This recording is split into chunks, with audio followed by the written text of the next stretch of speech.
ಇನ್ನು SC ST ಅನುದಾನದ ವಿಚಾರಕ್ಕೆ ಸಂಬಂಧಪಟ್ಟಂಗೆ ಗದ್ದಲ ಗಲಾಟೆ ನಡೆದಿದೆ ವಿಧಾನ ಪರಿಷತ್ನಲ್ಲಿ. ಎಸ್ಸಿ ಎಸ್ಟಿ ಅನುದಾನ ಗ್ಯಾರಂಟಿ ಬಳಕೆಗೆ ಇದನ್ನು ಬಳಸಿಕೊಳ್ಳಲಾಗಿದೆ. ಇದು ತಪ್ಪು ಅಂತ ಸರ್ಕಾರದಿಂದ ದಲಿತರಿಗೆ ಅನ್ಯಾಯವನ್ನು ಎಸಗಲಾಗ್ತಾ ಇದೆ.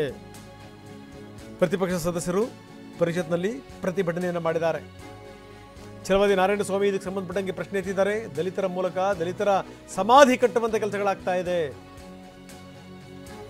ಎಸ್ಸಿ ಎಸ್ಪಿ ಟಿಎಸ್ಪಿ ಯೋಜನೆ ಅಡಿಯಲ್ಲಿ ಮೀಸಲಾದಂಥ ಹಣ ಬಳಕೆ, ನೀವು ಹಣವನ್ನ 5 ಗ್ಯಾರಂಟಿಗಳಿಗೆ ಬಳಸ್ತಾ ಇದ್ದೀರಿ, ಆ ಕಡೆ ಡಿವೇಟ್ ಮಾಡಿದ್ದೀರಿ ಅಂತಾರೆ ಛಲವಾದಿ ನಾರಾಯಣಸ್ವಾಮಿ. ಆದ್ರೆ ನೀವೇನ್ ಮಾಡ್ತಿದ್ದೀರಿ? 7A 7B 7C ತಿರುಗಿ ಅದಕ್ಕೆ ಬಂದ್ರಿ. ನೀವು ಇಷ್ಟೆಲ್ಲಾನು ನಾವು ಈ ಹಣವನ್ನ ಬೇರೆ ಇದಕ್ಕೆ ಮಾಡಬಾರ್ದು ಅನ್ನೋದಿದ್ರೆ 7D ಆದ್ರೇನು 7C ಆದ್ರೇನು ನನಗೆ ನೀವು ಹಣನ ಬೇರೆ ಅದಕ್ಕೆ ನೀವು ಮಾಡಬಾರ್ದು. ಇಲ್ಲಿ ಏನ್ ಮಾಡಿದ್ರಿ? ಈಗ ತಿರುಗಿ 14,282 ಕೋಟಿ ರೂಪಾಯಿಯಿಂದ ಇವತ್ತು ತಿರುಗಿ ಬಳಕೆ ಮಾಡಿದ್ದೀರಿ. ಅಂದ್ರೆ ಏನ್ ಇದರ ಅರ್ಥ? ಅಂಬೇಡ್ಕರ್ ಅವರು ಇಡೀ ಜೀವಮಾನವನ್ನ ಸವೆಸಿ ಸಂಘರ್ಷ ಮಾಡಿ ನಮಗೆ ನ್ಯಾಯ ಕೊಟ್ಟಿದ್ದಾರೆ. ಅವರು ನ್ಯಾಯ ಕೊಡ್ಲಿಲ್ಲ ಅಂತಂದ್ರೆ ನೀವಾಗ್ಲಿ ನಾನಾಗ್ಲಿ ಈ ಸದನಕ್ಕೆ ಬರ್ಲಿಕ್ಕೆ ಆಗ್ತಿರ್ಲಿಲ್ಲ. ಅವ್ರು ಅಂದ್ಕೊಂಡ್ರು ನನ್ನ ಜನ ಬುದ್ಧಿವಂತರಾಗ್ತಾರೆ, ಉನ್ನತ ಹುದ್ದೆಗಳಿಗೆ ಬರ್ತಾರೆ, ಅವರು ಮತ್ತೆ ಇರ್ತಕ್ಕಂಥವರಿಗೆ ನ್ಯಾಯ ಕೊಡ್ತಾರೆ ಅಂತ.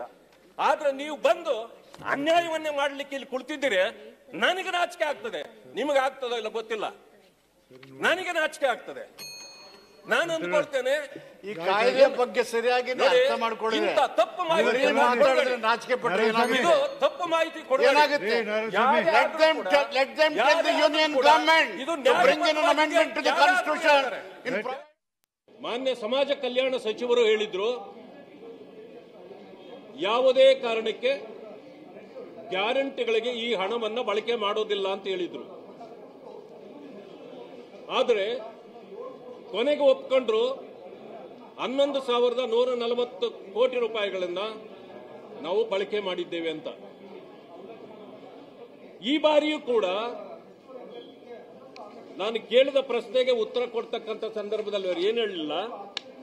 ಆದರೆ ಗ್ಯಾರಂಟಿಗಳಿಗಾಗಿ 14,282 ಕೋಟಿ ರೂಪಾಯಿಗಳನ್ನ ಈ ಸರ್ಕಾರ ದಲಿತರ ಹಣವನ್ನ ಲೂಟಿ ಮಾಡಿದೆ. ಮಹದೇವಪ್ಪನವರು ಸುಳ್ಳುಗಳನ್ನ ಹೇಳೋ ಮೂಲಕ ಇದನ್ನ ನಾವು ಯಾವುದೇ ಕಾರಣಕ್ಕೆ ಬೇರೆದಕ್ಕೆ ಬಳಸಲ್ಲ ಅಂತಾರೆ, ಅದರ ಗ್ಯಾರಂಟಿಗಳಿಗೆ ಬಳಸ್ತಾರೆ. ಗ್ಯಾರಂಟಿಗಳಿಗೆ ಬಳಕೆ ಮಾಡೋದರ ಮೂಲಕ ದಲಿತರಿಗೆ ದ್ರೋಹ ಮಾಡ್ತಿದ್ದಾರೆ. ನಾನು ಅವರನ್ನ ಇವತ್ತು ಕೇಳ್ತೇನೆ, ಅಂಬೇಡ್ಕರ್